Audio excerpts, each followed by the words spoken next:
नमस्कार, Hindi learning channel पर आपका स्वागत है। आज आशमा महाजन हिंदी लर्निंग चैनल पर लेकर आई है क्लास 7 तीन बुद्धिमान चैप्टर का पार्ट 2। जी हाँ, पार्ट 1 में ऑलरेडी आपको बता दिया गया है, चैप्टर को समझा दिया गया है, लिंक इस वीडियो के डिस्क्रिप्शन में दे दिया गया है।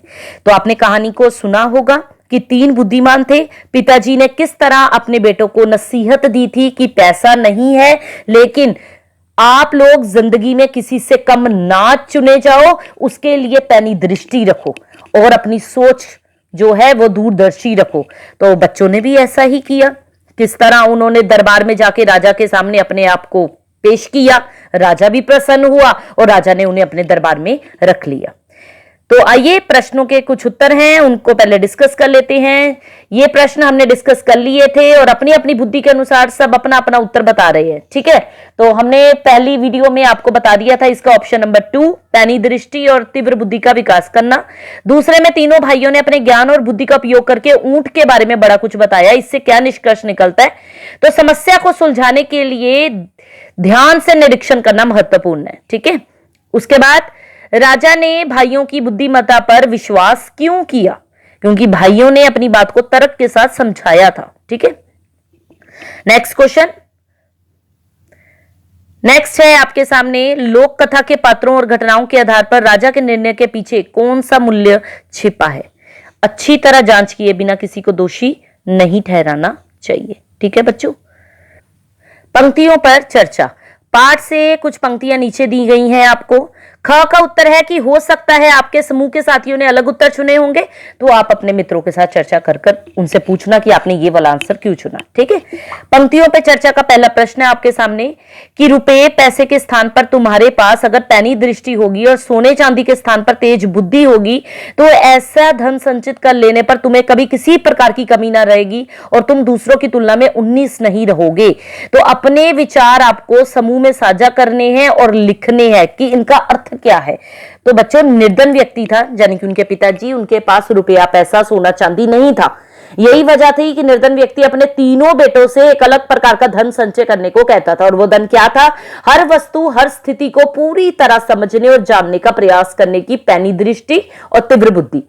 उस समय तीनों बेटों ने पिता की बात पर ध्यान नहीं दिया, परंतु उनकी असाधारण पैनी दृष्टि और तीव्र बुद्धि ने रास्ते को देखकर ऊंट के बारे में और पेटी को देखकर कच्चे अनार के बारे में सब सही बताया। उनके इसी गुण ने उनको श्रेष्ठ साबित किया। राजा ने इसी गुण के कारण उनको अपने दरबार में रख लिया। तो हमारी असली संपत्ति क्या है बच्चों? हमारी बुद्धि। अगर समझदारी हमारे पास है तो कोई चीज की कमी हमारे पास नहीं है। अगला प्रश्न है आपका, हर वस्तु और स्थिति को पूर्णतः समझने जानने का प्रयास करो, कुछ भी तुम्हारी दृष्टि से ना बच पाए। तो पिताजी ने क्यों कहा ऐसा? तो निर्धन व्यक्ति, इसका उत्तर भी आपको आगे मिलेगा। और अगला प्रश्न मैं पढ़ देती हूं। हमने अपने परिवेश यानी कि वातावरण को पैनी दृष्टि से देखने और बुद्धि से सोचने के प्रयास में बहुत समय लगता है। कैसे? तो पहले तो उसका उत्तर बता दूं आपको कि निर्धन व्यक्ति चाहता है कि उसके तीनों बेटे अपनी पैनी दृष्टि, तीव्र बुद्धि से इतनी महारत हासिल कर लें, यानी कि हर बात को गहराई से सोचने समझने की आदत डाल लें, ताकि कोई जरूरी बात उनकी नजर से छूटे ना और कहीं भी कभी भी अपने कार्य में वे असफल ना हो और किसी से कमजोर ना रहें। तीसरे का उत्तर भी दिया गया है कि तीनों भाई राजा के सामने अपने आत्मविश्वास को दिखाते हुए समझाते हैं कि बचपन से ही उन्होंने अपने कार्य को ईमानदारी से करना सीखा है, मेहनत से करना सीखा है, उसमें उन्होंने महारत हासिल की है, योग्यता हासिल की है। वो राजा को दिखाते हैं कि लंबे समय और मेहनत के बाद हमें यह समझदारी हासिल हुई है। अगला प्रश्न देखते हैं, मिलकर मिलान करें। तो अब हम आपको मैच द कॉलम जो है वो स्क्रीन के ऊपर ही दिखा देते हैं। ठीक है, आप यहीं पर नोट डाउन कीजिएगा अपने आंसर्स को।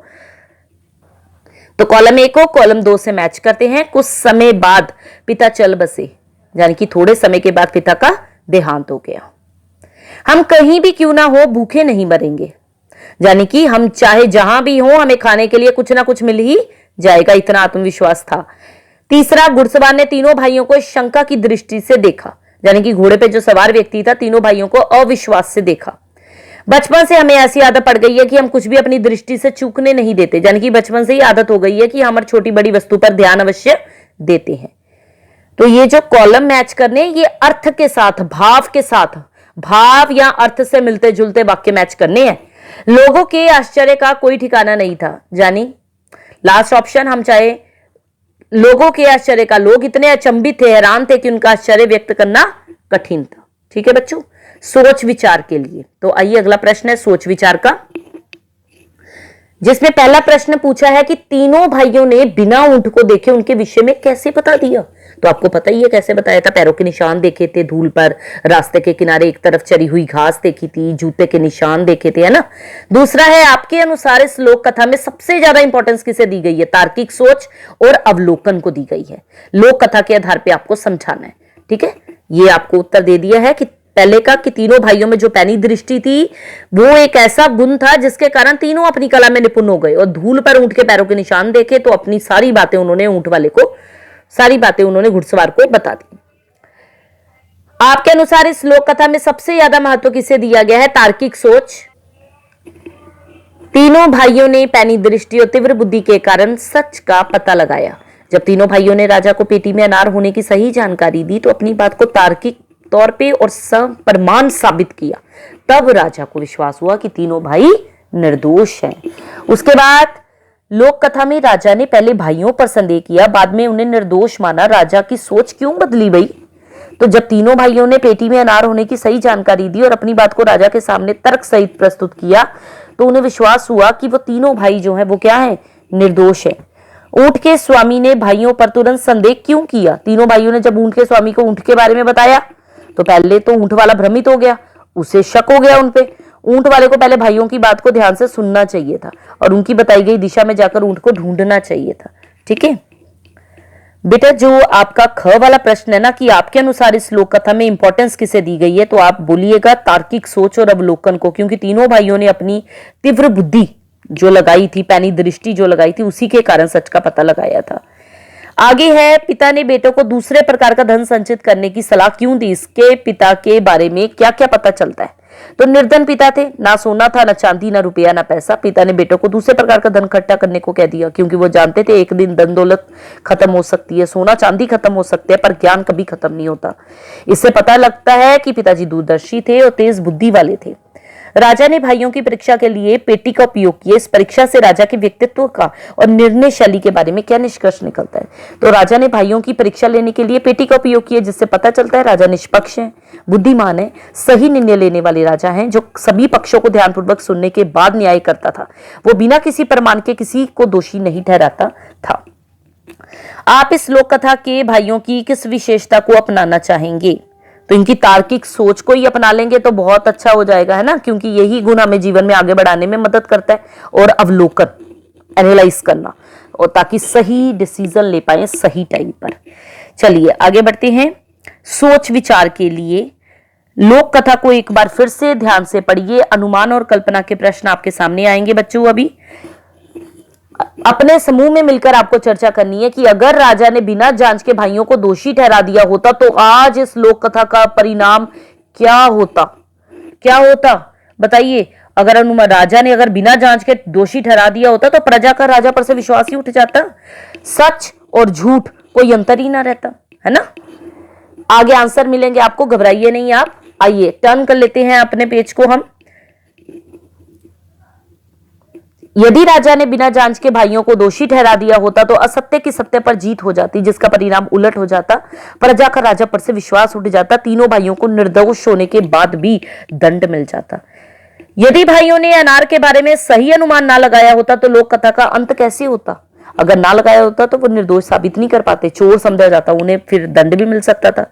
लोक कथा में अगर तीनों भाई ऊंट को खोजने जाते तो कौन सी कठिनाइयां आती? अरे भूख प्यास से मर जाते, है ना। उन्हें भूख प्यास का सामना करना पड़ सकता था, बहुत सारी कठिनाइयां, जंगली जानवर खा सकते थे, उन्हें लंबी यात्रा का सामना करना पड़ता।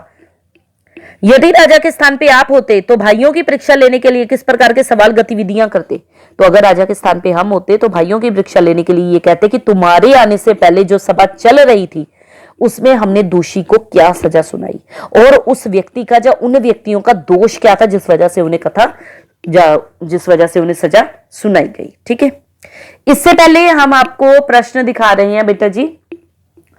हमने वहां पर एक प्रश्न आया था पीछे, शब्द से जुड़े शब्द, शब्द से जुड़े शब्द के प्रश्न है। नीचे दिए गए रिक्त स्थानों में बुद्धि से जुड़े शब्द है जो समूह में चर्चा करके आपको लिखने हैं।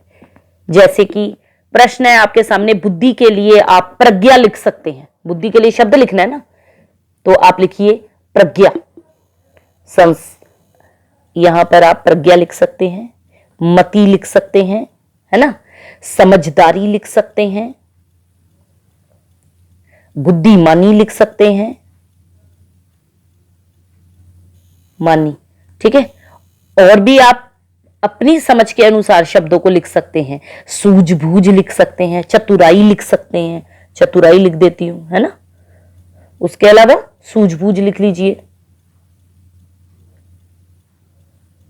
ओके, अगला प्रश्न, आगे बढ़ते हैं। अनुमान और कल्पना के प्रश्न हल करने के बाद आइए देखते हैं आगे कौन सा प्रश्न दिया गया है आपको।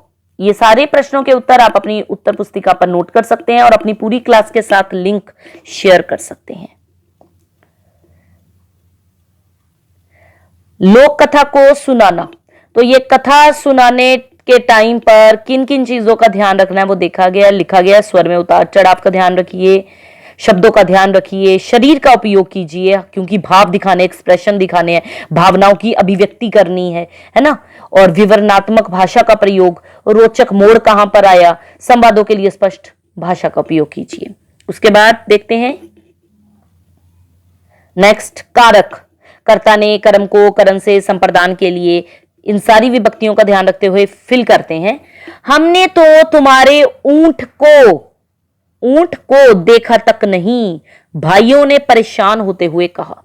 तो हमने तो तुम्हारे ऊंट को देखा तक नहीं, भाइयों ने परेशान होते हुए कहा। ठीक है, दूसरा, मैं अपने रेवड़ों को, यानी कि समूह को, रेवड़ों को पहाड़ों पर लिए जा रहा था।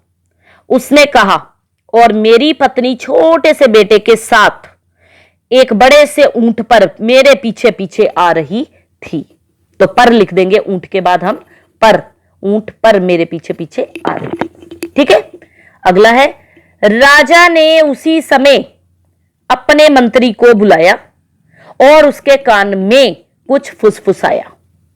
ठीक है, ये नेक्स्ट, कान में फुसफुसाया। नेक्स्ट, यह सुनकर राजा ने पेटी को पास लाने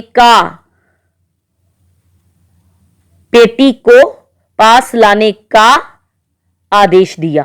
ठीक है, सेवकों ने तुरंत आदेश पूरा किया। राजा ने सेवकों को पेटी खोलने के लिए कहा, के लिए कहा। राजा ने सेवकों को पेटी खोलने के लिए कहा। तो यहां पर आपका यह प्रश्न हो गया सॉल्व। आगे बढ़ते हैं, सूचना पत्र। जी हां, सूचना लेखन कैसे लिखना है, तो यहां पर सूचना पत्र है। सूचना पत्र में आपको स्टार्टिंग कैसे करनी है मैं दिखा देती हूं। पहले ऊपर सूचना पत्र लिखा गया, उसके बाद स्टार्टिंग करने के लिए आप लिखेंगे, सभी शहरवासियों को सूचित किया जाता है कि एक ऊंट जो कि एक आंख से देख नहीं पाता, ऊपर, ठीक है, और उस पर सवार मेरी स्त्री और मेरा छोटा पुत्र 3 दिन पहले मेरे रेवड़ों के झुंड से बिछड़ गए थे, आज तक नहीं मिले हैं। जो भी व्यक्ति ने खोज कर लाएगा, जो इनके बारे में सूचना देगा, उसे उचित पुरस्कार दिया जाएगा। कृपया उक्त के बारे में निम्न पते पर सूचित करें, धन्यवाद। और नीचे आप अपना पता दे सकते हैं, पता दे दीजिए जो भी आपको लिखना है, नहीं तो क ख ग लिख सकते हैं पता की जगह। ठीक है, और नीचे मोबाइल नंबर जरूर दे दीजिए। बस हो गया फिनिश आपका। तो यहां पर आपका चैप्टर फिनिश हो गया है। तो जल्दी मिलते हैं आपके 3rd चैप्टर फूल और कांटे के साथ। Till then take care, goodbye बच्चों। ये सारे प्रश्न आप अपनी अध्यापिका के साथ कक्षा में चर्चा कीजिएगा। ठीक है, इस तरह के प्रश्न कभी भी आपको क्वेश्चन पेपर में पूछे नहीं जाते, जो पूछे जाते हैं उनके बारे में चैनल पर डिस्कशन कर दी गई है। ठीक है बच्चों,